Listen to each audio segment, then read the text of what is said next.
Boa tarde a todos e a todas. Sejam bem-vindos ao nosso curso de controle. Hoje é a atuação do controle interno e do jurídico na nova lei de licitações, né? Atuação conjunta do jurídico e do controle interno. Eu vou me apresentar para vocês, depois eu vou querer que cada um de vocês se apresente de forma sucinta sobre 3 pontos. O porquê está aqui, qual que é a principal finalidade, aonde atua, se é no executivo, no legislativo, se é no setor de controle, na parte jurídica ou em qual setor que atua dentro da administração. E aí eu consigo dar alguns direcionamentos também de um ponto de vista prático, né, entendendo a realidade e direcionando o curso para a turma, né? Me apresentando para vocês, hoje eu atuo como controlador interno, já atuei na procuradoria, tanto do Poder Legislativo quanto do Poder Executivo, então tenho essa experiência prática. Atuo como controlador interno efetivo, né, então cargo de concurso público. Sou professor da Univille na matéria de Direito Constitucional, e processo constitucional também, parte de controle de constitucionalidade. Leciono aqui na Unipública já faz algum tempo. Tenho mestrado em gestão de políticas públicas e a pesquisa é mais ou menos o foco, inclusive, do que a gente vai ver hoje aqui, que seria a parte de controle. E atualmente eu faço doutorado, né, doutorado em administração pela Univale. Agora eu vou querer que você se apresente. A gente pode começar por aqui. De onde você está vindo, qual setor você atua e o que você espera, né, almeja dos nossos encontros. Executivo e conhecimento. Beleza. A tua atuação no executivo não é diretamente, então, com o controle interno ou assessoria jurídica? Controle interno no executivo. Controle interno e executivo. Legal. Meu nome é Mayra, sou de São Francisco do Sul. Eu atuo no controle interno do executivo da prefeitura. A gente já vem, né, em busca de conhecimento e atualização sobre as novas leis. Né? Ok. Olavo Henrique de Santa Helena, controlador geral do município. Conhecimento sempre. Beleza. Robson, sou da Câmara, do General Carneiro, buscando mais conhecimento. Beleza. A atuação lá atua na Câmara Controle interno. Controle interno também. Beleza. Meu nome é Karen, sou do Piraí do Sul, também atuo no controle interno e vim buscar mais entendimento aí do papel do controle interno da nova lei de licitações. Em especial, né? Em Imagino que especial. de todos, em especial na nova lei. Mas eu logo vou ter notícias boas para vocês. Vocês vão dizer, valeu a pena ter vindo, porque vocês vão receber bastante material interessante, tá? Meu nome é Márcia, eu sou controle interno da Câmara de Cantagalo e também vim aí atrás de conhecimento, atualização e principalmente do papel do controle interno nas licitações ainda. Na nova lei. Aqui, Natânia, controle interno do Executivo, Legislativo e Fundo da Prefeitura do município de Mandaguaçu. E a finalidade precípua é a atuação do controle na nova lei. Janaína, também atuo no controle da Prefeitura de Mandaguaçu. E a gente veio para ver como que vai ser essa atuação a partir de agora, né? tá bom? Sou Alexandre, sou do município de Indianópolis, região de São Norte. Sou controle interno do Fundo de Previdência, do Executivo e do Legislativo. Legal. Olha só, interessante porque a gente tem uma turma aqui que a grande maioria atua na parte do controle interno. Este conteúdo já ministrei tanto na parte da pós-graduação, que é da Unipós, como aqui na Unipública em turmas que tinham jurídicos, ou, por exemplo, mais advogados e outros servidores, né? Então, aqui a gente já tem um foco, o material ele é similar, mas tem um foco para vocês que estão na atuação do controle interno. É muito importante porque todos aqui já levantaram a seguinte situação. Como é que a gente vai atuar na nova lei de licitações, sendo que nós temos um cidadão agora, que se chama jurídico, que está ali dividindo um papel de controle interno. E esse é a grande indagação, e logo da publicação da 1433, muita discussão se levantou em relação a isso. Por quê? Os advogados, quem atua na parte jurídica, qual que é a primeira sensação que eles tiveram? Pode entrar. Qual que é a primeira sensação que eles tiveram? Poxa vida, agora você, controle interno, que história é essa? Eu vou ter que fazer auditoria no processo licitatório? Que estranho isso, não é mesmo? E muito se questionou. Mas o legislador, e como a gente vai perceber aqui no treinamento, ele fez isso por quê? Por uma razão simples. Algumas procuradorias de Estado, ou procuradorias mais estruturadas, de órgãos mais estruturados, depois que terminava a fase preparatória da licitação, eles encaminhavam para a assessoria jurídica fazer um parecer, e a 8666, o que ela dizia? Que o parecer jurídico é sobre a minuta, para aprovar a minuta. E a minuta, vocês sabem, para aqueles que atuam, e quem atua na parte de licitações, sabe que às vezes até um repeteco, né? Repete a minuta, o parecer se repete, e o que o legislador, por que foi alterado isso? Porque muitas coisas passavam pela assessoria jurídica, a assessoria jurídica fazia aquela vista grossa. Sabe? Às vezes poderia até saber que não estava certo, tal documento, mas só fazia o parecer, minha responsabilidade é só o parecer da minuta, ponto final. Outra coisa é que eu já vou trazer os pontos principais para vocês, tá? Para reflexão. Câmaras, por exemplo, e até mesmo os demais órgãos, como executivo. Muitas vezes os pareceres de dispensa não passavam pelo jurídico. Câmaras contratações são menores, mas vamos pensar a seguinte situação. Pensa uma dispensa de licitação ou vamos pensar uma inegibilidade, modalidade ali da inegibilidade, ou seja, não tem viabilidade de competição. Valor, R$1 milhão. Uma inegibilidade para contratar um serviço técnico, enfim. O que acontece? Pela 8666 não tinha obrigação de passar pelo jurídico. Aí não ia para a assessoria jurídica. A não ser que o gestor quisesse encaminhar. Então, com a nova lei de licitações, agora esses pareceres, eles são obrigatórios. De dispensa, de inegibilidade, via de regra. Vocês vão ver que vai ter uma exceção, quando o vulto for pequeno, os valores forem pequenos. Mas a dispensa não existe só em razão do valor. Ok? Então agora está como inegibilidade. Por exemplo, lá no executivo, fazer uma locação de um determinado imóvel. Alguns municípios lançam edital de chamada, outros já fazem uma dispensa pela locação, e hoje a gente não vai mais chamar a dispensa de locação com a nova lei, vai ser inegibilidade para a locação. Só uma diferença de termo ali. E isso vai ter que passar pelo executivo, porque a lei, se o valor for alto, a lei exige. Na lei anterior, não. Compreendem a importância da mudança da legislação?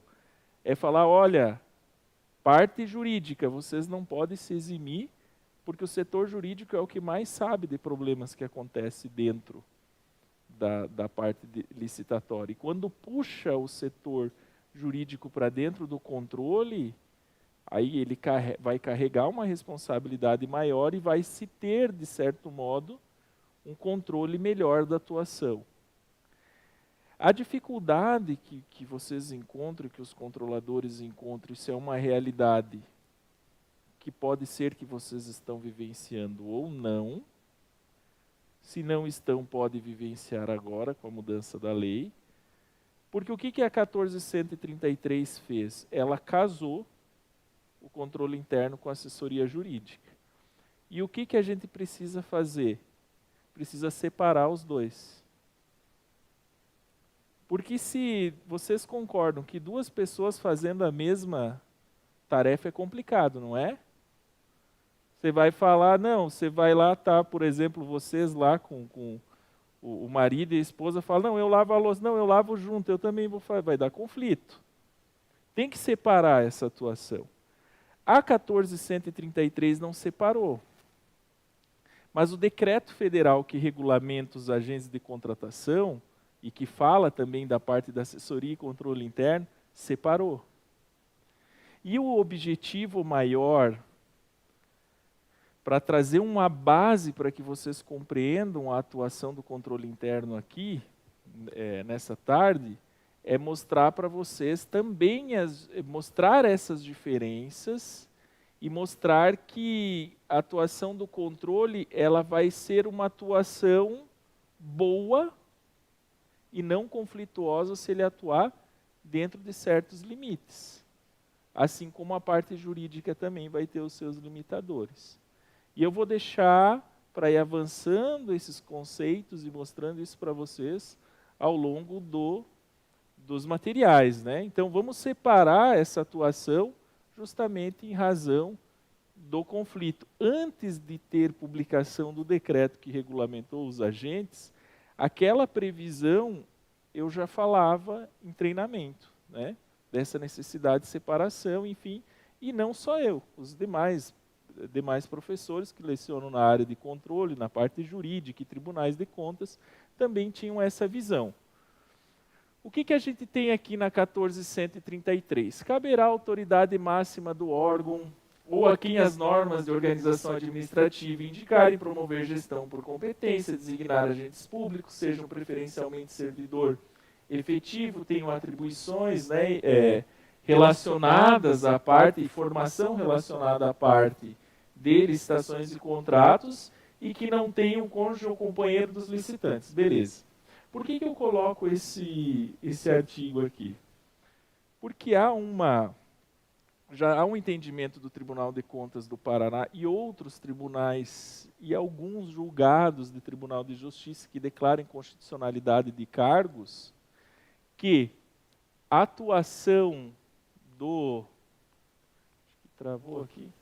que a atuação do jurídico na área de licitações deve ser preferencialmente realizada por servidor efetivo. Tá? E aí quando a gente fala da parte jurídica, mas e aí, pode um comissionado fazer um parecer jurídico na área de licitações? Não. Claro que a gente precisa entender que o Estado é grande, o Brasil é grande e existem realidades locais específicas. Que aí isso pode ser discutido via Ministério Público. Porque a norma vai estar lá e tem uma presunção de constitucionalidade. A lei está lá, foi criada, só tem um comissionado na Câmara que trabalha na parte jurídica ou lá no Executivo só tem um comissionado.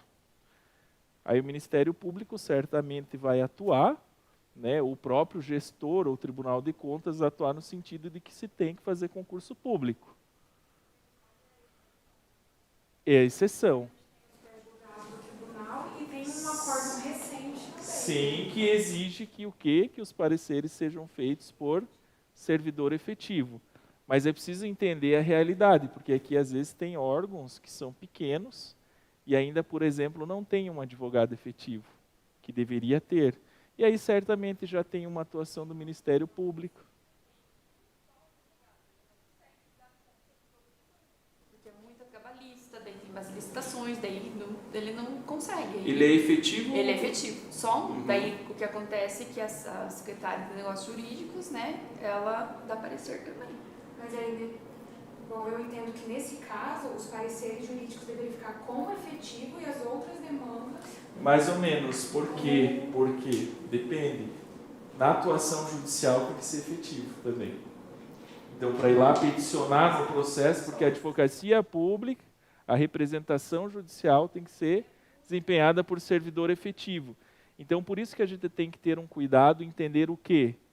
E eu estou puxando a parte do jurídico, porque isso já está vem sendo discutido há muito tempo. Mas já dou trago aqui para vocês um alerta. Não vai ser diferente se mover em relação ao controle interno. Daqui a pouco, vocês vão ver uma exigência por parte do Ministério Público, em geral. O Ministério Público de Santa Catarina já tem atuado nesse sentido, por isso que está acontecendo concursos para controle interno, e há esta questão, respeitando posições de cada tribunal, né? Tribunal de Contas de Santa Catarina tem um entendimento em relação a câmaras municipais que têm pouco volume, etc. E aí tem uma discussão se isso contraria o entendimento do Supremo Tribunal Federal ou não. Mas o que a nova lei de licitações traz então? Ela traz uma ideia de que para que se tenha uma maior segurança nas contratações públicas, eu preciso ter um envolvimento maior de servidores efetivos. Sempre usando, com exceção do agente de contratação, sempre usando o termo preferencialmente efetivo. E quando a gente fala preferencialmente efetivo, quer dizer o quê? Então lá não tem aquele, no banco não tem aquele preferencial. Se tem alguém que está habilitado ou alguém que chegou ali e quer ser atendido, ou pode ser atendido naquele momento, ele preferencialmente ele tem que ser atendido. Se tu trazer esse termo para dentro de um contexto da administração, então se eu tenho um servidor efetivo lá, eu tenho que dar preferência para que ele esteja fazendo um processo de dispensa, para que ele esteja fazendo uma pesquisa de preços, e aí observada a segregação de funções, para que ele emita o parecer jurídico na área de licitações. Agora sim, a tua posição foi muito interessante. A gente tem que ter cuidado em relação à atuação judicial, mas se tem algumas demandas que não estão ligadas à licitação e à demanda judicial, é preferível e seria o mais correto que o servidor efetivo fizesse. Tá? Para trazer uma segurança no procedimento. Ah, não faz, o que vai acontecer? Aí vai ter que ter uma atuação do Ministério Público. Ah, mas lá na Câmara que eu trabalho só tem um procurador ou um advogado e ele é comissionado. Acontece. Nesse caso, o que tem que fazer? Concurso público. E quem que vai poder questionar isso? Ministério Público. Por quê? Porque tu tem uma estrutura que tem algo ilegal, inconstitucional, que fere o princípio do concurso público. Está lá na Constituição. Aí o Ministério Público vai entrar com ação, enfim. É um trâmite que demora e é feito concurso público. Aqui, para fins de compreensão, então, a gente tem que sempre, nós temos que pensar que as atuações de controle interno, atuação de controle interno e atuação jurídica, elas têm que ser preferencialmente exercidas por servidores efetivos. E controle interno existe um mover forte em relação a ser efetivo para o cargo de controlador. Ah, eu tenho uma função de confiança. Ok, os tribunais têm aceitado a depender da realidade. Ah, não tem muito trabalho. Calma aí, tem. Ah, mas justifica fazer um cargo só de controlador interno efetivo? Justifica. Até porque algumas situações, principalmente em órgãos pequenos, a gente fere a segregação de função. Então, o contador, o tesoureiro, o agente administrativo que faz inúmeros... Imagine a seguinte situação. A pessoa atua na licitação, no processo de dispensa de licitação. Então, ela instrui o processo. E, ao mesmo tempo, ela faz controle interno como função. Exatamente. Existe um princípio que aí a gente já vai colocando aqui para dar uma clareada sobre a função.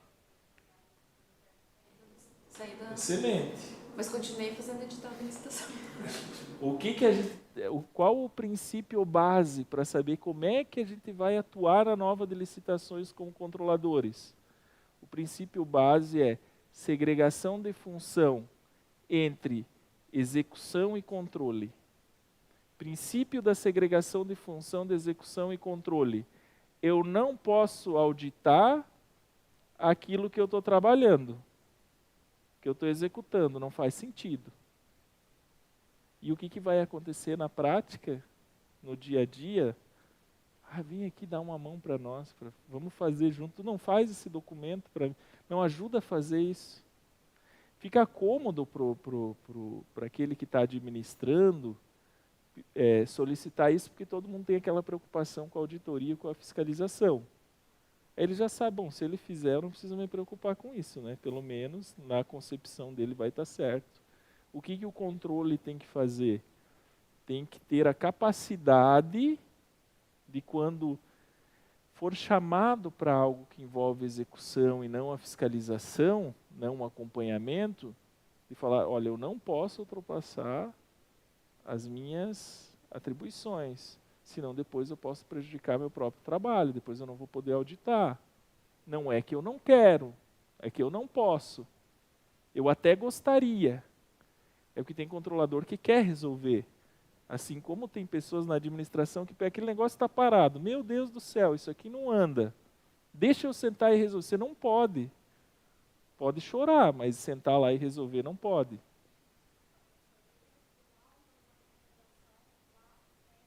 Seja atualizada a planta genérica do município, vai ser monitorado e a resposta tem que ser enviada no ofício assinado pelo controlador. Pelo controlador e pelo responsável. Só a resposta? Responder, não, ok. Estava falando em fevereiro do ano passado. Sim, não, nós recebemos esse ano. Eu acho que foi em fevereiro do ano passado, mas meio que morreu. Foi para os 399 municípios, 309 prefeitos e os 399 controladores, que tinha que mexer, atualizar a planta genérica. Aí ele pede para que o cumprimento seja encaminhado com o ofício e o controlador tem que assinar junto esse ofício. Só que a responsabilidade de executar é do prefeito. Então, tem... Ok, a resposta não tem problema, você dar uma resposta para o tribunal. Você não concorda. Daí você não assina. Aí você não assina, ou assina outro documento que não concorda com a resposta do gestor, encaminha. Porque o erro do tribunal tem que fazer o quê? Já que não é para o controlador enviar com a assinatura dele, que seja requisitado o auxílio ao controlador para que aquilo seja cumprido. Agora, no momento que o controlador tem que assinar uma resposta junto... É que aqui, ó, vamos lá. Teoricamente... Qual que é o interesse do tribunal? Né? Eu não acompanhei esse caso específico, mas pelo que vocês trouxeram aqui, o tribunal não disse para o controle ir lá fazer parte da execução. O tribunal disse, o controle tem que estar junto na resposta para que eu tenha certeza de que o que o gestor está respondendo é verdade. Agora, por exemplo, você não concorda com aquilo que está sendo escrito. Fazer um documento à parte, aí encaminha aqui, ele faz o documento à parte, olha, não é bem assim. Isso aqui não está condizente. Encaminha para o tribunal, pronto. Respeitado a segregação de função de execução e controle. É um ofício que dá uma resposta. O tribunal, pelo que eu entendi, gostaria que o controle estivesse certificando que aquela resposta feita era verídica. É verídica ou não. Tá? Mas não que executasse de fato aquele determinado ato. Agora sim, claro que o tribunal, os órgãos de controle interno, eles têm autonomia. Eles têm autonomia. Então, assim, por uma questão de hierarquia, nós, os controles internos, não estamos hierarquicamente inferiores ao Tribunal de Contas. Não é isso. A gente faz um papel de apoiá-los na missão institucional do tribunal. Agora, o que vocês têm que fazer sempre é resguardar vocês, a função de vocês, independente de qualquer circunstância que envolva o tribunal. Acima de tudo é resguardar as próprias responsabilidades. Então o tribunal, por exemplo, Santa Catarina tem 10 apontamentos que tu pode fazer no relatório anual. Para cima ali tu tem que anexar documentos, etc. Né? Você vai fazer só 10 se você tem mais para fazer? Não. Você vai, não deu para enviar, vai enviar por e-mail, vai comunicar via ouvidoria, vai fazer o teu papel para que não tenha responsabilidade própria. Ó, minha parte eu fiz, o meu papel eu cumpri. E aí, estando dentro das atribuições, dentro daquilo que é possível defender, a função e o princípio da segregação de execução e controle, é tranquilo defender, né? Até porque o Tribunal de Contas, por exemplo, ele faz controle. Ele vai lá dentro do órgão executar?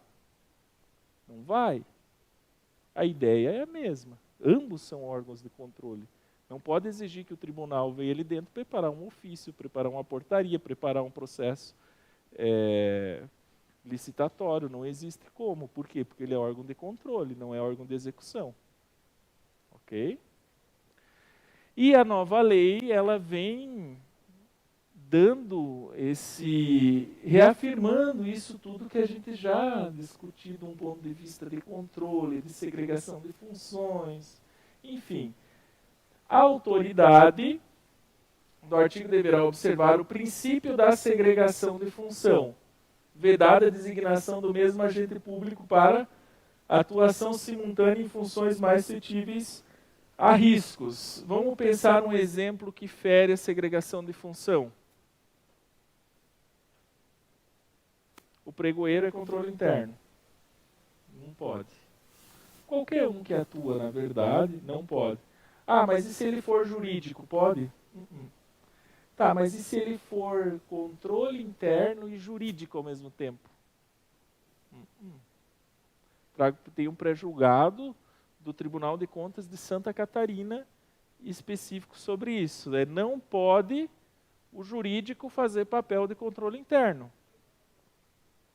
O que vocês acham? Não. Por quê? Porque você não pode fiscalizar você mesmo. Ainda mais se for uma área suscetível a risco. Aqui tu deu um exemplo do contador. Claro que a gente está tendo um olhar aqui para a atuação da nova lei de licitações. Dentro do processo da nova lei de licitações, o processo passa para a mão de várias pessoas. O que o legislador quer? Quanto mais envolvidos em fases diferentes e de forma separada, melhor o controle. É mais difícil dar problema. Quer ver o exemplo? Eu não sei a realidade de vocês, de cada local. Né? Cada um tem sua particularidade. Mas uma coisa muito comum é que quem dá início ao processo e toca um processo de dispensa de licitação, geralmente é a mesma pessoa que faz as cotações. Lá é assim? O que acontece? O que acontece? A nova lei pede o quê? Segregação de função. Segregação de função inclui o quê? Separar essas fases. Em especial, pesquisa de preço, planejamento e o próprio procedimento.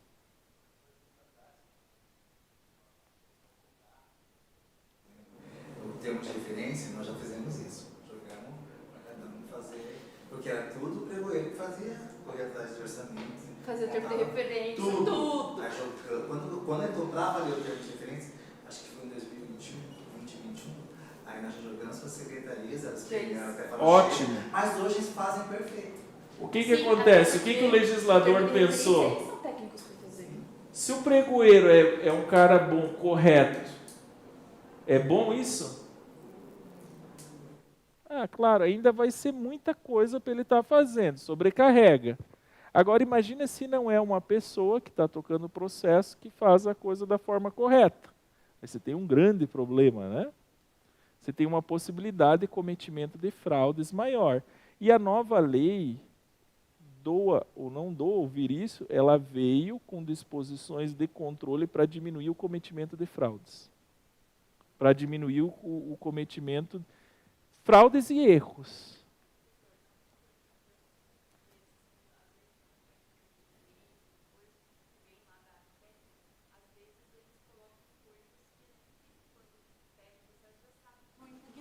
Porque eles querem, às vezes, direcionar muito alguma coisa, ou deixam, não colocam alguns documentos importantes, às vezes colocam coisas para direcionar quem, sabe, na hora, eu percebo isso. Aí eu comecei a mexer, tirar e tal.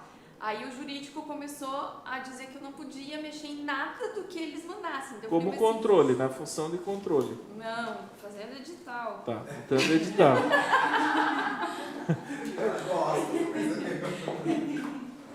Tá bom, que aí a gente tem algumas diferenças, né? Por exemplo, termo de referência, quando é muito técnico, o ideal é contratar alguém para fazer o termo de referência. Direcionamento de licitação e agora de dispensa também vai ser uma coisa que tende cada vez a acabar mais, por força da publicidade, dispensa eletrônica, né? Os editais hoje, vários querem participar, várias empresas estão operando e participando das licitações, elas mesmas vão impugnar, vão levar para o tribunal, vão discutir aquilo, vão brigar. Então não dá mais fazer aquele edital bagunçado que vai direcionar.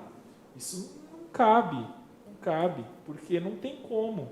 Não é só porque é errado, é porque não dá mesmo. Os dois. Não pode porque é errado e não pode também porque vai ter uma responsabilização certa. Então tem que ter uma parte técnica ali, organizando o termo de referência. Mas vamos pensar sobre de um ponto de vista de uma atividade de assessoria administrativa, ok. Você pode ir lá e falar, está errado, discutir e tal, né? Falar, não, isso aqui vai direcionar. E a nova lei de licitações dá um amparo maior, fala que todos aqueles que estão envolvidos na primeira e segunda linha de defesa, e ali também fala da terceira, mas todos aqueles que estão envolvidos ali, identificar que tem uma fraude, têm a obrigação de levar isso para o Ministério Público, agora com a nova lei de licitações. Não é só o controlador interno, o jurídico, enfim, todos os que estão ali, e eu vou passar isso para vocês à disposição da nova lei. Então aumenta a responsabilidade de todos. E traz para ti também a prerrogativa de levar isso adiante, não só a prerrogativa, a obrigação. Até de fazer um ofício, comunicar e falar, isso aqui não está correto, desde que tu tenha um amparo para isso.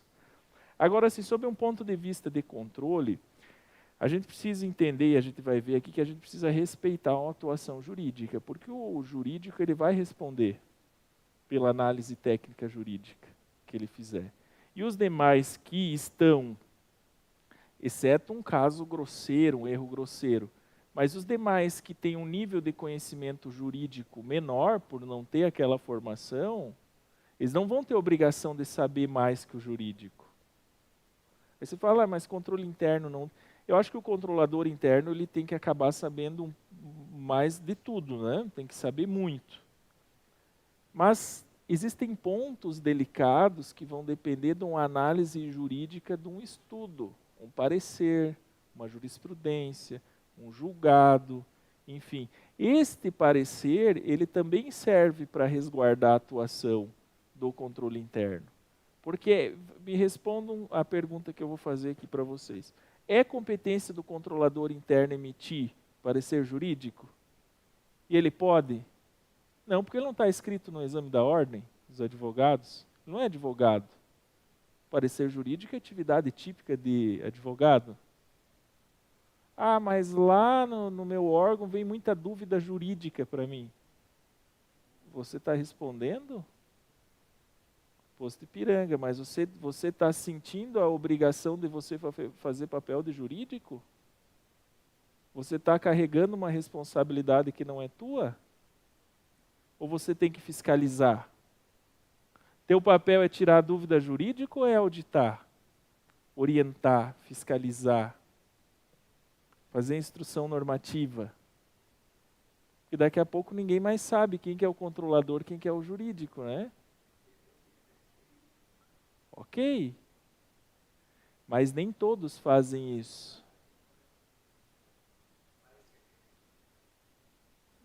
Tirando as licitações, né? Parecer de boca. Mas isso é problema teu ou não? Não, de forma alguma. Ok, porque quem que tu tem que orientar? É o jurídico para que ele dê um parecer escrito ou não? Não, tem que orientar o gestor para que solicite um parecer escrito.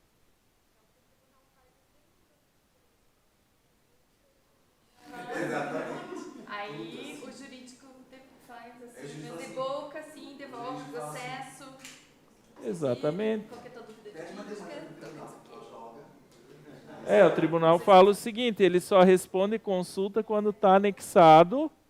Olha só que ensinamento importante. O tribunal responde consulta quando está o parecer jurídico anexado e a consulta é em tese. Tá? Em tese. Não adianta pedir o contrato número 23 de 2000 e tal. Controlador, está tudo conforme a lei ou não? Se você falou, complicou a tua auditoria. Em órgão público é difícil o pessoal gravar, né? Mas vamos imaginar que alguém grava. E depois tu vai fazer a auditoria e tu fala que tem... Tá, mas aqui o controlador não falou que estava tudo certo? E aí? Prejudicou tua autonomia. Prejudicou tua possibilidade de auditar e encontrar falhas. Então, muito cuidado para não fazer papel de jurídico. Que aí, se tiver que fazer papel de jurídico, ainda mais quem não tem formação jurídica, aí vai ter que se formar, aí não vai dar certo. E vai perder o foco. O foco que é diferente. O foco é uma atuação de controle. Controle sempre pensado numa característica de fiscalização. Avançando aqui ainda na 1433, deverá ter a possibilidade de eles contarem com o apoio dos órgãos de assessoramento jurídico para o desempenho de funções essenciais de execução de lei. Isso aqui é o que a lei exige, a 1433, na regulamentação dos agentes de contratação. Lá nos agentes de contratação é necessário que exista a previsão de que todos esses envolvidos, inclusive os fiscais, eles poderão ter ou consultar o órgão de assessoramento. Por que isso acontece na lei? No meu pensamento, né? No que isso favorece? É porque algumas situações, por exemplo, tinha um fiscal de contrato, aí o fiscal de contrato ia lá no executivo que a procuradoria está abarrotada, né? Tem uma pilha de 20 processos, 20 editais para dar parecer, que agora vai ser o processo, é só editar, né? 20 processos para dar o parecer. Aí tem o fiscal do contrato, o procurador está lá, às vezes é um só que atua na parte de licitações, está lá. O secretário está buzinando no ouvido dele, falando, não, aquele é mais urgente, mas tem um outro ainda que nem chegou, mas é mais urgente que aquele que é urgente. E aí antes tinha um critério de normal e urgente, daí é criado o normal, urgente, urgentíssimo, o mais urgente tem que ser para hoje. É mais ou menos assim dentro do executivo, aquela correria toda, né, para que os pareceres saiam, etc. Aí chegava o fiscal lá, eu estou com um problema aqui nessa fiscalização, o pessoal entregou, o carro era para ser verde, o pessoal entregou amarelo. Eu posso aceitar ou não posso? E o que o jurídico fala? Olha, isso é problema teu, te vira. Eu vou fazer meus pareceres. Então, com esta previsão na 1433, ela dá uma responsabilidade a mais para o jurídico. Diz, não, você tem que apoiar esse pessoal em relação ao controle interno também. Mas aí cada um vai apoiar de forma diferente, para não acontecer aquilo do jurídico, o controlador interno e o jurídico servir como para medir a febre, sabe? Eu vou lá para ver como é, para ver onde é que a opinião sai mais favorável. Aí depois vai no outro, ver como é que foi e tal. Então precisa separar bem essas atuações. Então, instituir com auxílio dos órgãos de assessoramento modelos de minutas de editais, de termos de referência, de contratos padronizados e outros documentos. Aqui eu faço uma pergunta para vocês. Já regulamentaram no órgão de vocês a nova lei? Vai publicar e tal, mas já está. Ok, beleza, desde fevereiro muitos ainda não resolveram. Isso é responsabilidade do controle interno, essa regulamentação? Não, por quê? De quem que é a responsabilidade de regulamentar a nova lei?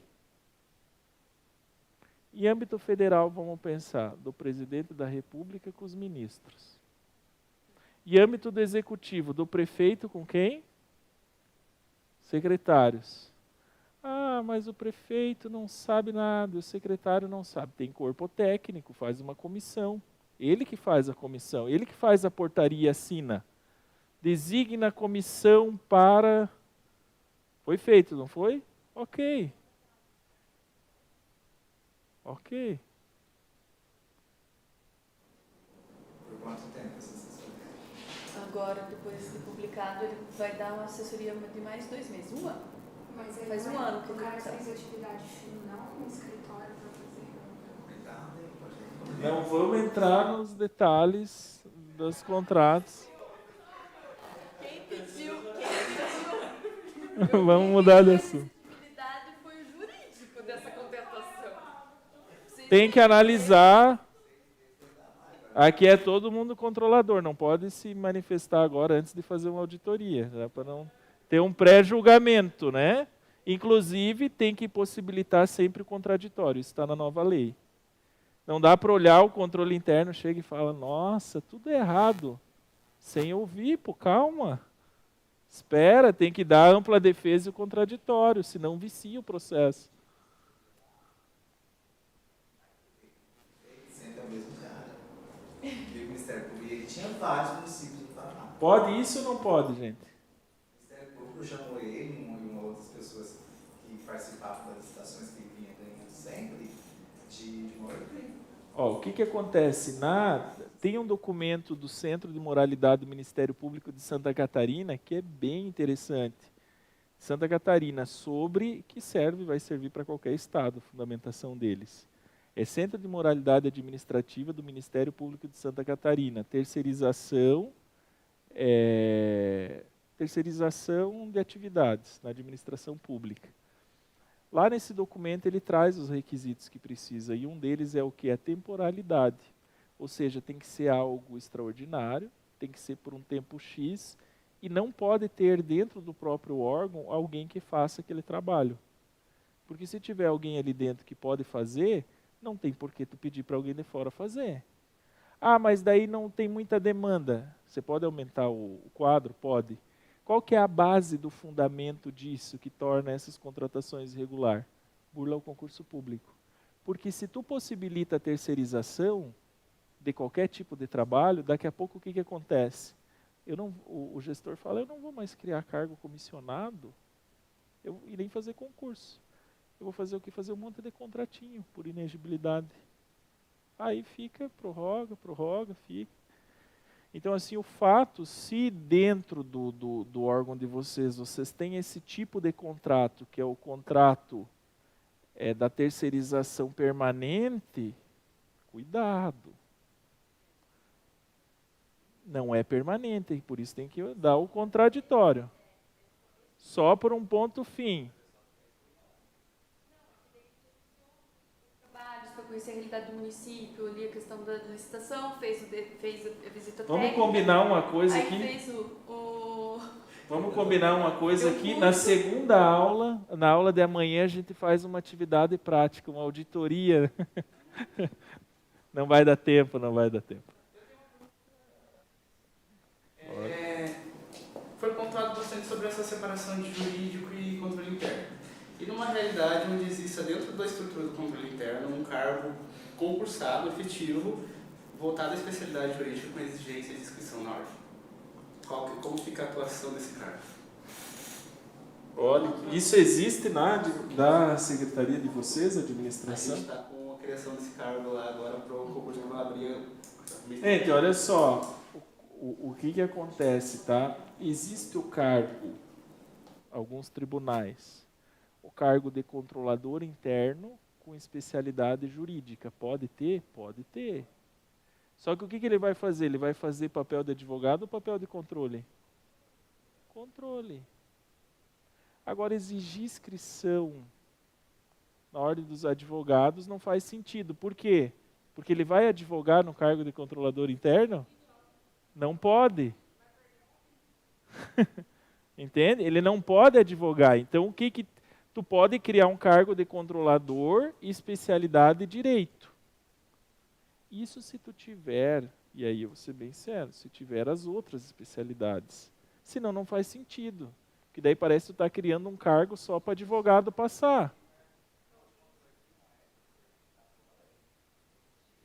Administração, direito. Ok.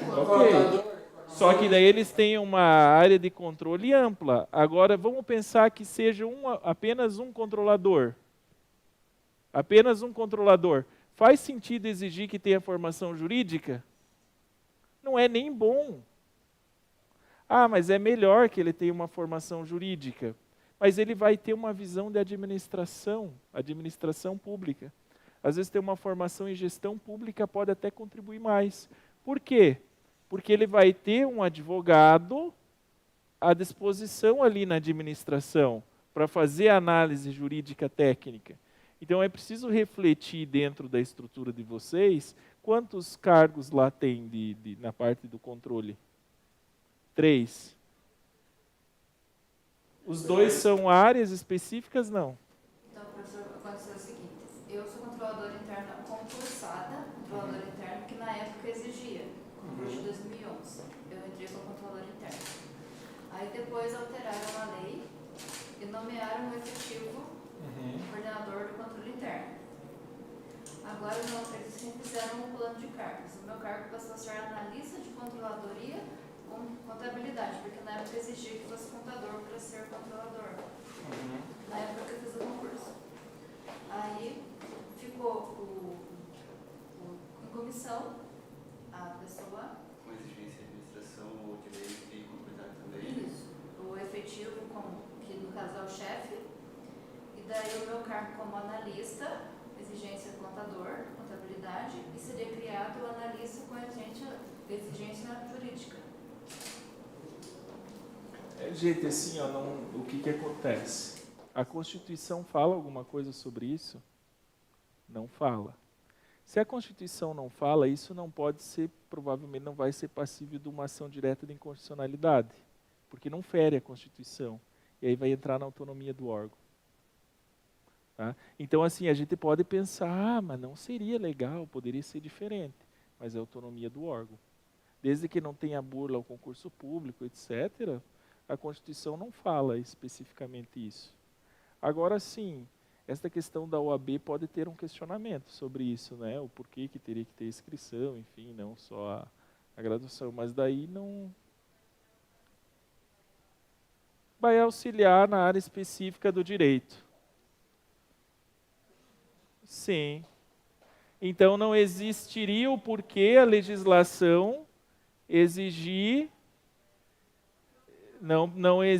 Tanto é que muitos cargos exigem o quê? Que este controlador saia, peça licença na ordem dos advogados. Eu, por exemplo, eu sou advogado inscrito na OAB, mas eu estou licenciado porque eu exerço cargo efetivo de controle interno. Em todo lugar assim, não. Porque, assim, via de regra, eu faço por uma questão de segurança, mas via de regra, o que acontece? O advogado, ele não pode advogar contra quem remunera. Minha carga horária é 20 horas do meu concurso público, então eu teria tempo para advogar se eu não desse um monte de aula, né? Então, como eu dou um monte de aula, não tenho tempo, então é melhor eu ficar licenciado. Tá? Ok? Não acho que vai ter um ADI nesse caso. É uma questão de gestão. A gente acha que é importante ser feito assim. Ok. Tá? Pode, no máximo, ter um questionamento da OAB, mas também exigir que ele tenha inscrição, ele vai ter, certamente ele não vai atuar como advogado. Ok. Né? Não acho que... Porque aí tem um detalhe importante que tem uma matéria que eu leciono na graduação que é processo constitucional. E lá a gente fala sobre controle de constitucionalidade. Tu consegue derrubar o Ministério Público consegue derrubar essa situação se ele achar alguma coisa que está violando a Constituição. Da minha mente agora pensando, eu não encontrei nada. Se vocês encontrarem, ou o Ministério Público encontrar, ele pode entrar com uma ADI, senão ele vai entender que é uma autonomia do órgão, até porque vai ser um cargo efetivo, né? Ok. impedimento em advogar não está por ser um cargo de chefia, ser um cargo em comissão. Não é chefia. Que estaria... Não é chefia nem assessoramento, é um cargo independente. O cargo de secretário de controle interno. Ele é um cargo Aí é de diferente. chefia. Aí é diferente. Aí tem um impedimento expresso Aí é na diferente. ordem. Aí é diferente. Se for um cargo concursado como controlador, não seria um cargo de chefia. Daí Ok. ele poderia advogar. Poderia, a depender do que? Não, do que a lei fala. Do que a lei do município fala. Eu acho meio estranho não possibilitar. Mas tem estruturas de município que diz que quem é servidor público, independente da carga horária, ele não pode exercer direção em empresa privada. O cara faz lá 20 horas, não pode, mas por quê? O que tem a ver? Mas lei local é lei local, enquanto ela não cai, ela está ali, é o interesse local que está sendo disposto. Então tudo certo. Tá? E de um ponto de vista, vamos pensar de um ponto de vista prático, são áreas assim que são um pouco diferentes, né? A parte contábil, a parte jurídica. Então talvez possa ter uma boa troca ali dentro dessa estrutura. Vamos lá, nós temos aqui então a possibilidade do fiscal contar com apoio, nós temos a possibilidade, aliás, nós temos as linhas de defesa, primeira linha, segunda linha e terceira linha de defesa de controle. Na segunda linha, o que a gente tem? As unidades de assessoramento jurídico e controle interno do próprio órgão. O que aconteceu, vou contar para vocês a experiência própria, o que aconteceu comigo quando ingressei na controladoria. A minha mesa, a minha sala, o meu local que eu fui levado para atuar, foi junto com a assessoria jurídica. Então, tinha os dois advogados e eu, como controlador, ali, sentado na mesa. Eu vou entrar em detalhes internos, né, que não cabe a mim aqui, mas dentro do órgão já chegou uma dúvida jurídica, apareceu uma dúvida. Chegou alguém lá e falou, não, nós precisamos falar com o jurídico. Entraram na sala. Opa, mas vamos aproveitar que também tem o controle interno aqui. Aí todo mundo já resolve. Problema, né? Então essa autonomia, essa separação, o que eu fiz? Eu pedi para sair de lá. Eu preciso de um lugar separado, senão não vai dar certo. Não tem como funcionar. Foi feito quase o que tentaram fazer com a nova lei, né? Então a gente precisa separar. Fases da licitação. Aqui, entrando no segundo tópico, momentos de atuação. Em qual fase vocês acham que o controle interno vai atuar?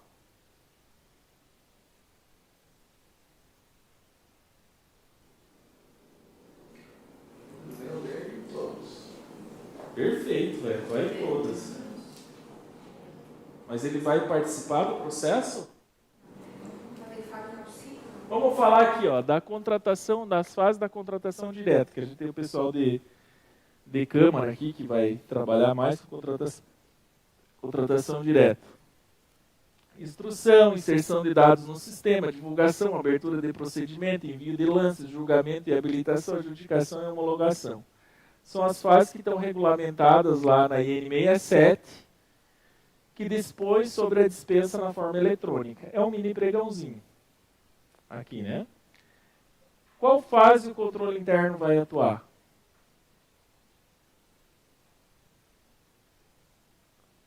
Vamos voltar aqui. Qual fase que o jurídico vai atuar aqui? Preparatória. Só na preparatória? Depende. Pela lei é na preparatória. Homologação, se o gestor quiser o parecer. Obrigatório aqui na fase preparatória. Ao longo, e depois da homologação, ele vai atuar ainda? Mas a lei não diz que os fiscais podem contar com o apoio jurídico? Então ele continua na execução, em todos os momentos, da licitação e da execução do contrato. Beleza. Também, quando tem recurso, também ele vai dar o parecer. Facultativo. atuação facultativa, então, em qualquer fase do procedimento, considerando estar na linha de defesa, conforme o artigo 169. Então, como tanto um quanto o outro agora estão na linha de defesa, como controles, eles têm a prerrogativa de atuar facultativamente em qualquer momento do procedimento. Então, conforme a nova lei de licitações, se vocês identificarem em qualquer fase do procedimento um problema, vocês podem atuar, emitir uma notificação, uma recomendação, enfim, né, fazer um ofício, a depender se for um controle preventivo, um controle posterior ou de alguma auditoria que foi identificado, vocês vão poder atuar em qualquer um dos momentos. E obrigatório, sempre que for provocado para manifestação nas respectivas áreas de atuação. Então, um exemplo prático. A gente sabe que a gente tem que apoiar agora, vocês como controladores, têm que apoiar os fiscais. O fiscal chegou para vocês e falou, a empresa não está cumprindo o contrato, eu já notifiquei, já fiz tudo o que tinha que fazer e não foi resolvido. Como é que o controle interno vai atuar?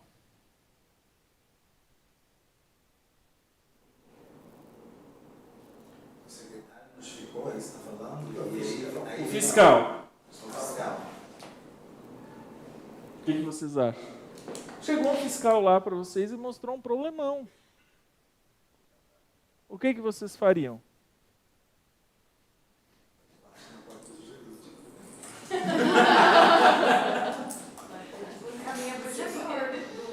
Vamos pensar que é algo que está claro que a empresa não está cumprindo. Isso é um problema da administração? Depende. Por exemplo, quando que o problema é da administração? Quando a administração não faz nada. Agora, a administração, a menos que ela queira, ela não precisa carregar a culpa de alguém que não está prestando serviço de forma adequada. O que tem que ser feito nesse caso? A abertura de um processo administrativo. Tem que ver se tem, não é PAD. PAD vai ser para servidor. Ali você vai fazer um processo específico contra a empresa. Nem todos os lugares têm regulamentado isso. Vai abrir um processo contra a empresa. O controle interno, o que ele vai verificar na legislação? Quem que é responsável por abrir esse processo? Senão ele vai fazer uma notificação para o secretário e pegar a assinatura do prefeito. Se for na Câmara, a mesma coisa, pega a assinatura do presidente, do recebido, para abrir um processo administrativo para responsabilizar a empresa porque ela não está cumprindo o contrato de forma adequada. Porque o fiscal fez a parte dele, concordam? Agora, vamos imaginar que o fiscal não tenha feito. E veio uma denúncia pela ouvidoria. O que vocês fariam? Notificar o fiscal. Só o fiscal? Não. Para que todos estejam cientes, gestor do contrato, e até mesmo se for um órgão, ou o secretário, ou então um presidente de Câmara, se for um órgão menor, para que todos estejam cientes daquela situação, para que dentro de uma linha hierárquica, se um não tomar providência, o outro toma. Se o outro não tomar, o outro toma. Melhor coisa para resguardar o controle é dar ciência para todos. Ok?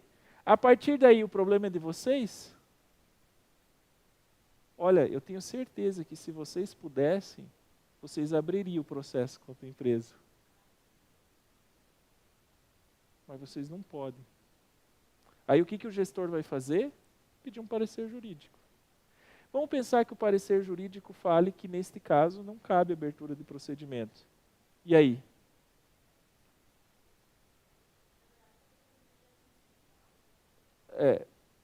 Mas ele vai pedir um parecer jurídico, a depender da regulamentação.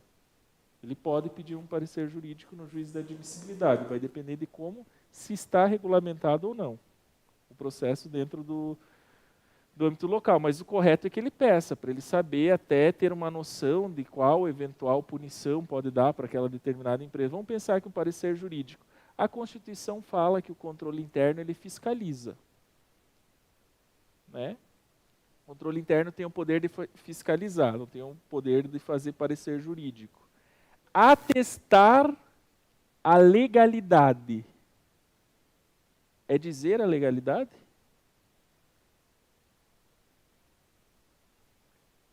Quem que é o órgão responsável por fazer análise jurídica dentro da prefeitura ou da Câmara? Está lá na atribuição do cargo. Procurador, análise jurídica e estudo. Vocês vão brigar com o procurador?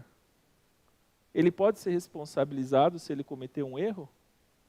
Pode. A OAB pode defender ele, mas se for um erro grosseiro, a responsabilidade é dele.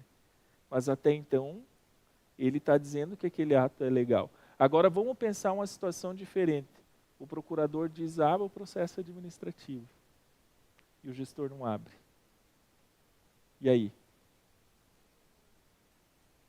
A responsabilidade é do gestor e do controle interno. A responsabilidade do quê?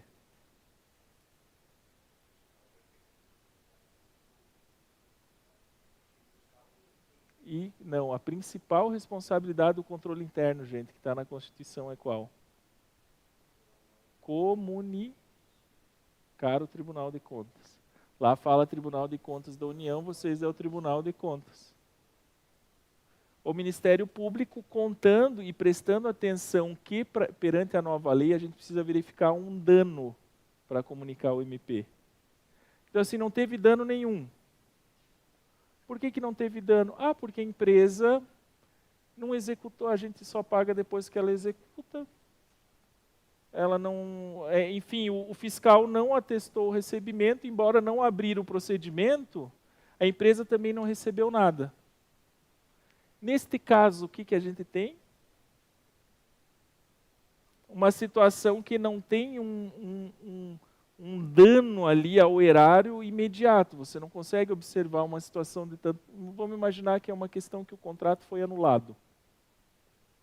Teve desembolso da administração? Não teve. Agora sim, uma situação é diferente. Por exemplo, pagou a empresa, o fiscal deu aceite aquele serviço que eventualmente não foi feito de uma forma adequada, aí sim, aí é uma situação diferente.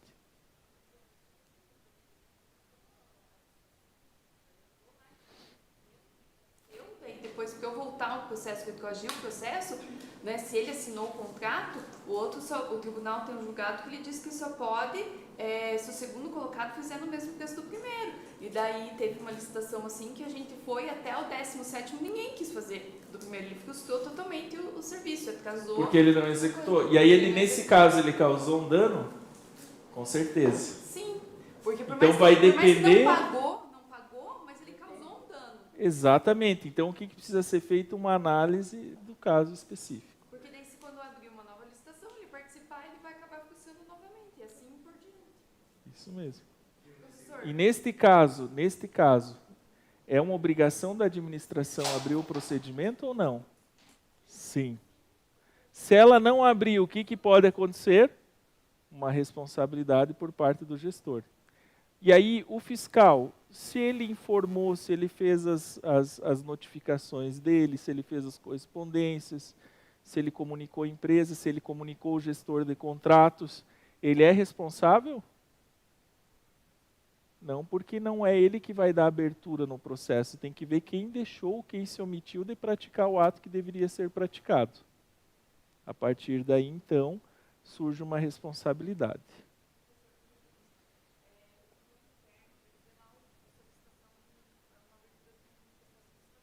Uhum. Ele pode solicitar informações de por que está querendo fazer aquela contratação? Tipo, indagar algumas coisas? Pode, mas assim, ó, gente, o que eu oriento vocês na atuação de controle interno? Se vocês estão tendo que ir buscar muita informação no setor, quer dizer que vocês têm problema de transparência. Não, mas aí a notificação tem que ser qual? Transparência, mas eu não tenho que estar munido assim, de documentos. A matriz da Tricom, gente, a matriz da Tricom, que vocês certamente tiveram que responder, lá tem assim, que o processo de dispensa, inegibilidade e contratação direta em geral, ele tem que estar na íntegra. Assim, no portal. No portal. Se tem que estar na íntegra, vocês vão achar por lá. E aí lá vai ter a justificativa, porque tem que ter a justificativa da contratação. Mas, assim, na justificativa lá, eu não me dei por convencido. Tem que notificar para melhorar a justificativa não só daquele, mas de todos os processos. Aí pode ser feito o que? Eu vou trazer para vocês. Se ela encontra dificuldade na interpretação do que a pessoa escreveu, a secretaria escreveu, o leigo vai ter muito mais ainda. Sim. No portal. Sim. A melhor forma É que assim, tipo, lá no meu município, aconteceu deles abrirem uma licitação e eu sabia que eles não tinham local para executar esse serviço. E, assim, eu indaguei, né? Só que é muito complicado, assim, né? Porque no município, porque ao mesmo tempo que a gente sabe que a nossa atribuição de fazer as coisas, ao mesmo tempo, às vezes eles querem podar, né, as atribuições porque incomoda. Mas assim, eu sabia que não tinha local para executar esse serviço. Eu falei, mas por que a gente vai fazer essa licitação? Não tem local, nós não temos ginásio, o ginásio está reformando. O centro de esportes está reformando. Onde que vamos botar a criançada a fazer esses esportes que estão querendo contratar? Aí, beleza, daí fizeram a tal da licitação, ocorreu, daí agora a empresa foi lá e pediu desistência do contrato, virou um salsicho ali. Mas assim, se tivesse ganho uma determinada pessoa, não sei o que ia, não sei se ia virar esse salsicho, entendeu? E tipo assim, do controle interno, eu sabia que era uma licitação que eles não tinham de executar o serviço. A regra para a atuação mais tranquila do controle é o seguinte: o que a Constituição fala? Você tem ciência, então você está fazendo a tua rotina de acompanhamento, observou, e se tu tem uma certeza que ali tem uma ilegalidade, você notifica, espera uma resposta em relação àquilo, né? Você faz uma análise, vê se é o caso, faz a notificação e espera uma resposta. Depois, vamos pensar que tu não tivesse notado, que pode acontecer. O controle interno ele não pode assegurar que nada de ruim aconteça na administração, porque isso não depende do controle interno. Tá? Tanto é que, se fosse assim, os tribunais de contas iam assegurar que não existe problema na administração pública. Então, o controle interno ele tem uma responsabilidade. Se chegou na tua mão essa informação, tu precisa, e aí vai depender do momento, comunicar ao Tribunal de Contas. Se você não comunicou ao Tribunal de Contas, me desculpe, mas você não fez o que você quase a única coisa que você tinha que fazer, que é identificar um problema, comunicar. Mas é claro, tu vai ter que dar o direito para que dê uma resposta em relação àquilo. Agora, se... E o fiscal não deu margem para nada, em cima das empresas, notificou as empresas e tal. Ok, o processo agora, não, então, né? Eu continuei acompanhando. Então, a sorte Lá no relatório, o que vai constar? Anotei que um contrato tal não era possível de ser executado e comuniquei, notifiquei, enfim, o gestor. Providência tomada? Nenhuma. Ou responderam, não tomaram providência nenhuma, só que depois acabou que aquilo não virou em nada. Escrever de uma forma técnica. E é muito comum, isso é um cuidado que vocês como controladores têm que ter, é na hora de preparar o relatório, na hora de preparar uma comunicação para o tribunal, já vi relatório que parece uma defesa do gestor. Né? Notifiquei para que ele resolvesse tal situação. Providências tomadas. Olha, ele não tomou, mas tem um artigo tal que diz que não precisa tomar. Não, né? É realidade objetiva. Notifiquei para tomar providência. O que foi feito? Coloca lá no relatório. Nada. Se não foi feito nada. Você fez teu papel. Comunicar a realidade.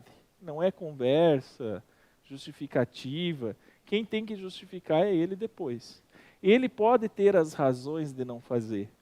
Inclusive, o controle interno pode estar errado.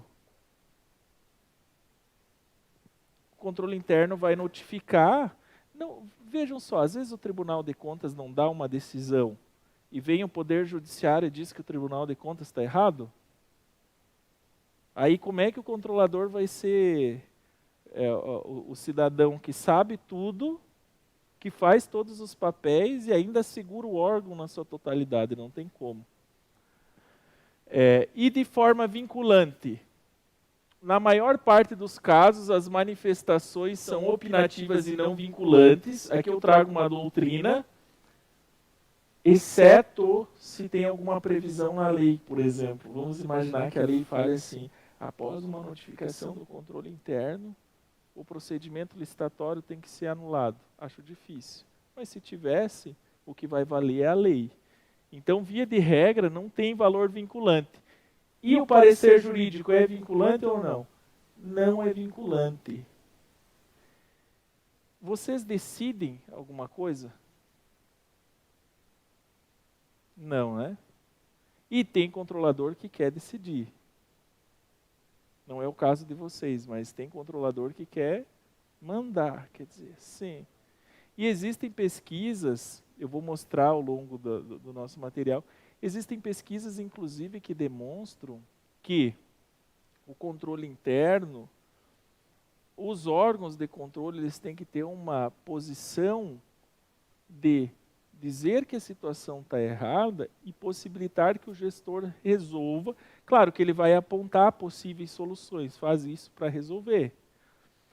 Mas dar uma margem de liberdade para o gestor, porque senão todo mundo vai ficar desmotivado. Você vai chegar no setor, né, o controlador vai chegar no setor, ó, tem que fazer assim, escreve desse jeito, muda essa vírgula, faz assim, assim, assim. Não dá. Aí vai virar um chefe do setor, não é assim. Tem que dar uma liberdade. E aí o que acontece? Desmotiva todo mundo. Pô, daí o que nós vamos fazer se tem que ser só daquele jeito? Tem, claro, várias formas de resolver um problema. O importante é que o gestor resolva o problema. O jeito ou o caminho que ele vai seguir, às vezes o jurídico vai construir com ele, os cargos comissionados, que são de confiança, o secretário, se for no executivo, vai ajudar a encontrar uma solução para resolver aquela eventual ilegalidade, mas sempre dando uma possibilidade para que o gestor trabalhe com autonomia. Tá, e o que vocês devem orientar? Problemas internos de maior risco, via procedimentos, como identificar? Como é que vocês sabem os problemas internos de maior risco? Via procedimentos de rotina e acompanhamento e via canal de denúncias.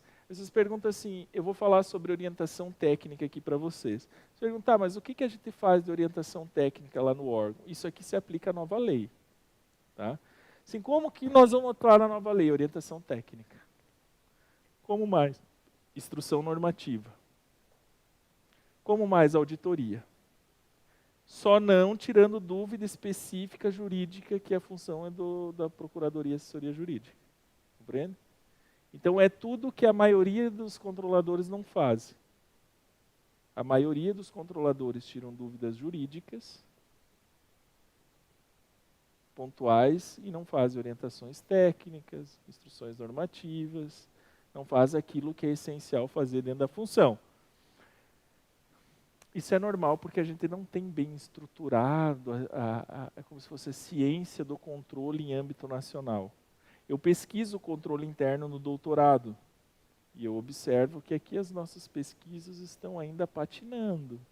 Tem muita coisa que precisa ser discutido aqui em âmbito nacional. Então, os problemas de forma recorrente causam responsabilização dos gestores. Então, o que vocês vão identificar? O que orientar para resguardar vocês em relação à nova lei? É simples.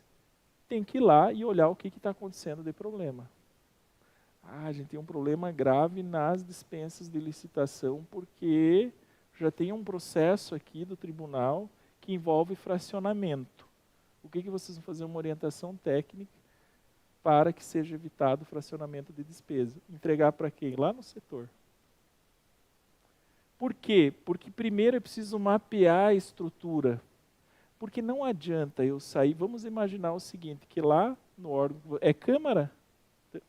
Lá na Câmara que você atua, lá na Câmara, por exemplo, vamos imaginar assim, ó, a licitação já está há 1 ano atrás funcionando, a nova lei de licitações. E como é que está os atos de pessoal lá?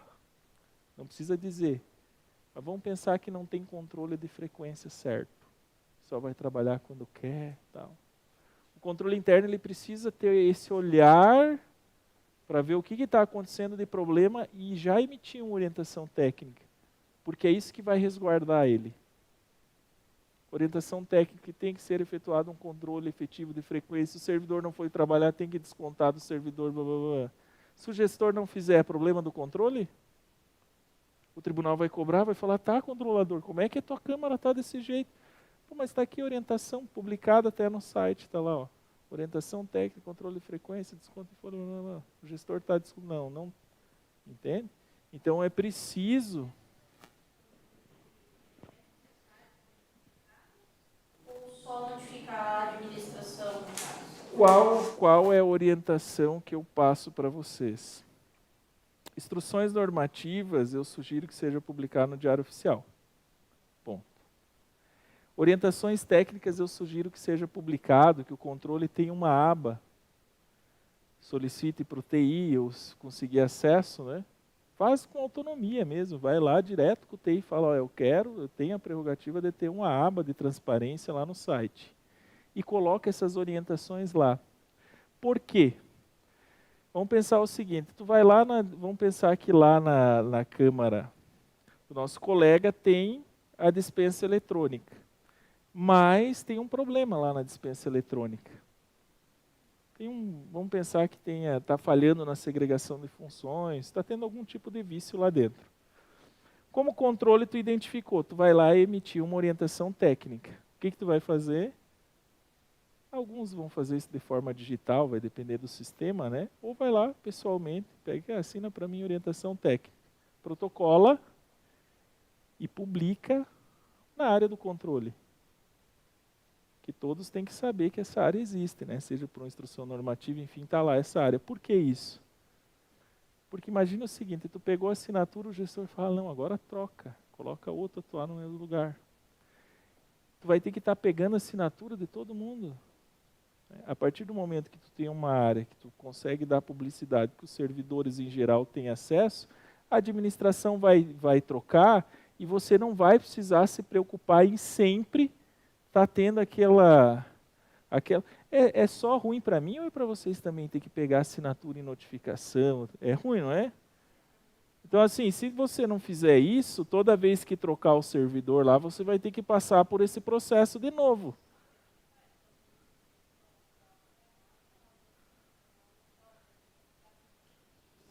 Tem problema? Ok, isso inclusive dá para continuar fazendo. Só que isso aqui que vocês estão fazendo é de um ponto de vista de notificações que foram emitidas e situações regulares precisam ser resolvidas. As orientações que eu estou comentando com vocês, elas são orientações em caráter geral para dar um direcionamento. Só para o setor falar, eu nem sabia dessa tal de segregação de função, o controle nem me avisou. Ou, por exemplo, depois tu vai auditar, tu viu que tem um problema na parte licitatória, aí o setor fala, tá, mas como é que tu não vem falar com nós antes, orientar? Não, ó, eu orientei, tu assinou, está aqui a orientação. Se foi pego na auditoria, não é porque eu não orientei. E vocês vão auditar aquilo que vocês orientam. Você vai auditar aquilo que está na instrução normativa. Se você não orientou, não fez instrução normativa, como é que você vai cobrar? Porque o controle ele tem um papel duplo, que é um papel de orientar e de fazer essas auditorias. Né? Então você precisa se orientar para a partir daí fazer a auditoria, para a partir daí cobrar do gestor. E não só sair, a única coisa que eu faço é notificar.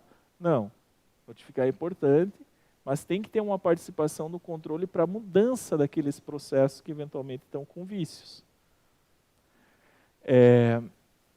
Analisando auditorias já realizadas, aqui é um ponto interessante, então vocês vão ter um olhar interno, o que está acontecendo de problema. Lá na ouvidoria já vai ter alguma coisa, sabe, do que tem de problema. Ah, tem uma denúncia na ouvidoria que o servidor não vai trabalhar. Via procedimento de rotina e acompanhamento. E aqui, numa segunda forma, é verificado um contexto mais amplo. Então, primeiro é olhar internamente o que está acontecendo de problema e focar naquilo, emitindo orientações para se resguardar. Isso aqui envolve a área de licitações, ver quais são as maiores fragilidades da licitação e, a partir dali, fazer orientação. E aqui é muito interessante verificar as auditorias já realizadas. Se vocês pegam uma auditoria grande para analisar, vocês já conseguem identificar vários problemas. Só olhando, poxa, lá nesse órgão tem... Deixa eu olhar se aqui está acontecendo o mesmo problema. Então, as auditorias realizadas pelos tribunais, elas servem como um mapeamento para que vocês consigam identificar aquilo que está tendo de problema dentro do órgão. Tá, e orientações para a nova lei de licitações. O que eu sugiro que vocês façam de orientações? Apuração de infração administrativa aos contratos. Alguém tem essa orientação? Não. Por que é importante orientar isso? Porque vamos pensar que aquele contrato está sendo mal executado e vocês, como controlador, são os últimos a saber. Já faz tempo que aquele contrato não está sendo executado de forma adequada. A partir do momento que vocês emitem uma orientação sobre isso, vocês já vão conseguir estar resguardados, né, de situações que vocês não estão observando. O que essa orientação vai ter que dizer? O papel do fiscal, que o fiscal tem que abrir.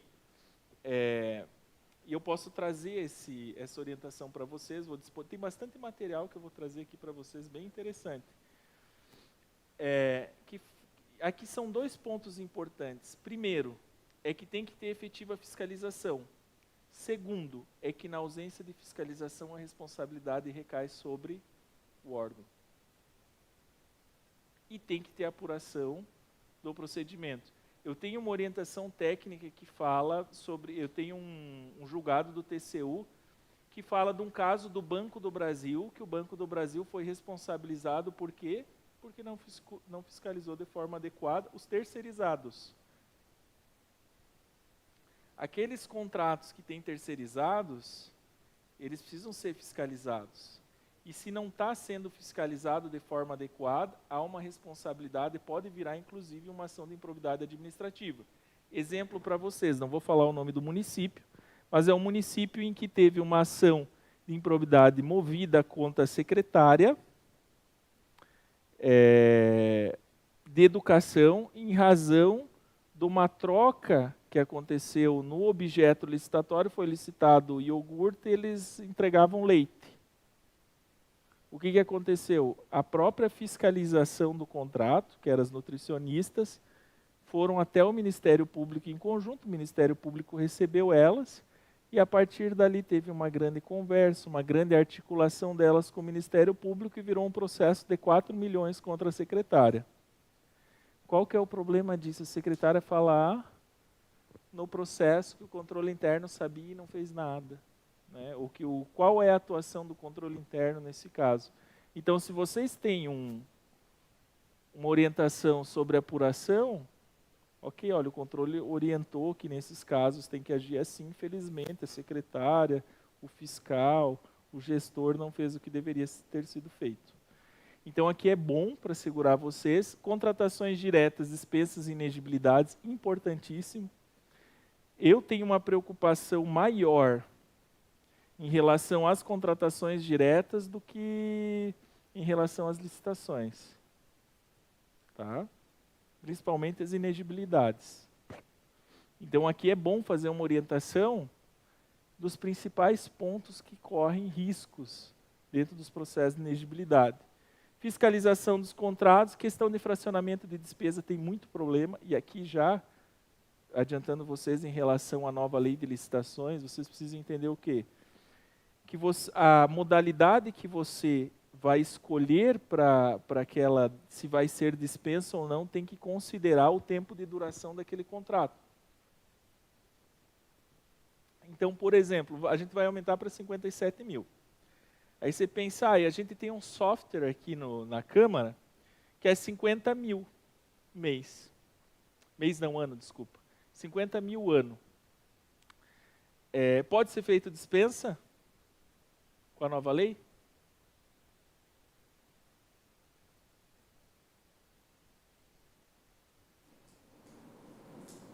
Para um ano pode ser feito? Se for para um ano, ok. A questão é o seguinte, vamos lá. se para fixar, para escolher a modalidade licitatória, eu tenho que pensar nas prorrogações. Um contrato, por exemplo, de tecnologia, de informática, você vai usar só um ano?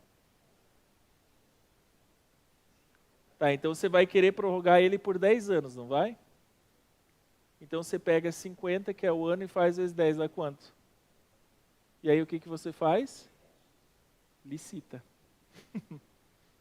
Entende? Agora sim, fez por um ano, eu acho que o tribunal vai acabar aceitando, sabe? Ah, fez por um ano, tal, pegou aquela ideia. Não. Aí tu vai computar. Não, vamos falar da informática aqui. Tu vai colocar uma previsão. Assim, qual que é a orientação que eu passo para vocês? Que daí também de vocês são fiscais, né? Não vão executar isso. Mas a orientação para a administração que vocês podem passar é que lá na hora de fixar, considere o tempo de duração que vai ter aquele contrato, para não acontecer o quê? Embarcar, fazer uma dispensa de 50 mil e lá colocar uma cláusula de prorrogação do contrato. Aí prorrogou, passou da dispensa. Aí no segundo ano já está com 100 mil. Aí é dispensa irregular. Aí é um problemão. E aí como é que vocês vão chegar depois que aconteceu esse problema todo, sem ter feito uma orientação técnica ali? E falar, meu Deus, aconteceu o pior do mundo aqui, mas eu também não pude nem avisar vocês. Então tem que mapear aquilo que é de risco e já orientar.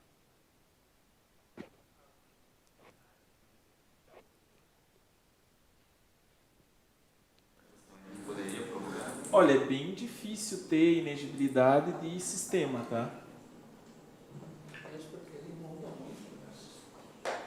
Sistema é difícil ter inegibilidade. Precisaria analisar o parecer jurídico para ver se aquele caso seria uma inegibilidade.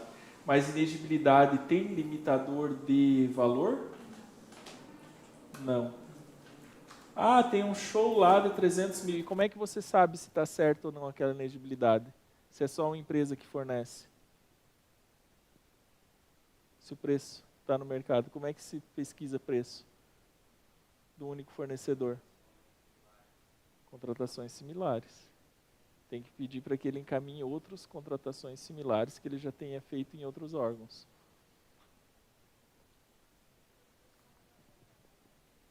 Já deve estar lá no ambiente virtual de vocês. Se não, peço para eles enviarem. Recomendação técnica, então, é um procedimento prévio elaborado que ocorre antes da prática da conclusão do ato administrativo. Então, o que acontece? Não tem caráter normatizador e visa alertar por observância definida. Aqui é um parâmetro que eu vou trazer para vocês de diferentes tipos de atos que são gerados, que vocês podem gerar pelo controle, né, interno. A recomendação, ela vai ser usada quando? Isso aqui vai ser aplicado à nova lei, obviamente, e as demais situações, né? A recomendação é quando tu vê que o problema vai acontecer, mas ele ainda não aconteceu. Então, por exemplo, questão de uma fiscalização de contrato, tu recomenda a abertura do procedimento administrativo, mas ainda há tempo de abrir. Ok. Percebam que não tem algo ainda efetivamente errado, mas pode acontecer. Aqui, o instrumento adequado é uma recomendação. Estou recomendando que o gestor tome tal providência. Vou dar um exemplo que pode ser usado na nova lei. Recomenda-se que na implementação da nova lei ou no exercício da nova lei de licitações seja observada a segregação de função. Ok, vocês já recomendaram. Aqui resguarda já. Muito interessante montar recomendação para a nova lei, tá? Eu vou trazer fundamentos para que vocês utilizem e recomendem. O ideal é que todos aqui, eu não vou entrar no caso específico de cada um, mas que todos aqui já tenham recomendado os gestores quanto à implementação da nova lei, quanto aos riscos de não implementação. Porque se acontecer algum problema, vocês recomendaram. O gestor não conseguiu implementar e aí ele que vai ter que justificar. O controle fez o papel. Papel regulamentador, então, nós temos a instrução normativa, que que estabelece procedimentos e rotinas a serem adotados objetivando a padronização. E aqui é um mapa interessante que eu trago para vocês, que é uma mescla entre orientação técnica e instrução normativa. Se vocês estão, talvez vocês não tenham instruções normativas com base na nova lei. O que acontece? O ideal é começar com recomendação, orientação técnica, porque é um jeito mais rápido de fazer. Porque a instrução normativa, ela precisa ser discutida com o setor sobre o processo, conversar, um diálogo. Vocês têm instruções normativas desenvolvidas? Em geral, sim, não. Alguns não, alguns sim. A instrução normativa, ela depende de um diálogo. Aqui vocês vão fazer sozinhos. O que vocês vão pegar aqui? O entendimento do Tribunal de Contas, o entendimento do TCU, o TCE, o MP. Vão colocar ali, vão dizer, orienta-se que seja seguido esses procedimentos para evitar problemas. E aqui vocês já estão se resguardando. Depois que você tiver a orientação técnica elaborada, você consegue, como você já orientou, é até difícil agora eles não assinarem. Se é assinatura em conjunto, às vezes o controlador faz isso com autonomia, dependendo do órgão, né? Mas a instrução normativa vai fluir melhor, porque vocês já orientaram naquele ponto. E aqui vocês já podem auditar. Aqui é algo mais individual e que vocês se resguardam com maior facilidade, dentro da orientação técnica, mais rápido para fazer. O que eu vou trazer para vocês? Vai ficar mais fácil, né? Eu vou trazer para vocês todas as instruções que vocês precisam para a nova lei. Prontinhas ali, tá? Fracionamento, enfim. Aí vocês vão chegar lá, vão ajustar, vão publicar e vão fazer o que para fiscalizar, ver se aquilo que vocês estão naquela instrução está sendo seguida. Ah, professor, como é que você construiu essa instrução normativa? TCU, TCE, principais problemas, principais situações de fraudes. E aí vocês já vão ter um mapeamento, vão sair daqui de um ponto de vista de controle resolvidos com a nova lei. Várias instruções para publicarem e aí acompanhar. Se vocês quiserem pegar, eu acho que eu trouxe 3 ou 4 ali, em temas diferentes, pesquisa de preço e outras, vocês podem juntar todas em uma só instrução normativa que regula a aplicação, pontos de controle da nova lei de licitações. Ah, mas vocês vão resolver a regulamentação com essas instruções normativas? Não. Porque essas instruções que eu vou passar para vocês, elas não vão traçar o procedimento. Elas vão traçar o controle, que é para evitar, são cuidados que tem que se ter e que o controle vai ter para evitar fraude. Por exemplo, lá na dispensa vai ter que a licitação ela não pode ter direcionamento, que é a principal causa de fraudes. Então, se acontecer um direcionamento de licitação, vocês já fizeram a instrução normativa. Se vocês auditar, vocês vão avaliar se tem direcionamento ou não. Ah, tem uma cláusula de tem um requisito de habilitação técnica que não tem justificativa, já vai estar violando a instrução normativa de vocês. Então, essas instruções vão dar uma boa base aí para que vocês se sintam mais seguros quanto à aplicação da nova lei de licitações. Agora é intervalo e nós retornamos daqui a pouco. Pessoal que está online, né, tem pessoas online assistindo, aqueles que tiverem dúvidas, quiserem encaminhar, depois o pessoal vai trazer essas dúvidas e eu tiro elas aqui em sala de aula junto com todos para que vocês também possam estar aí participando da nossa aula. Ok? Agora intervalo, daqui a pouco nós retornamos.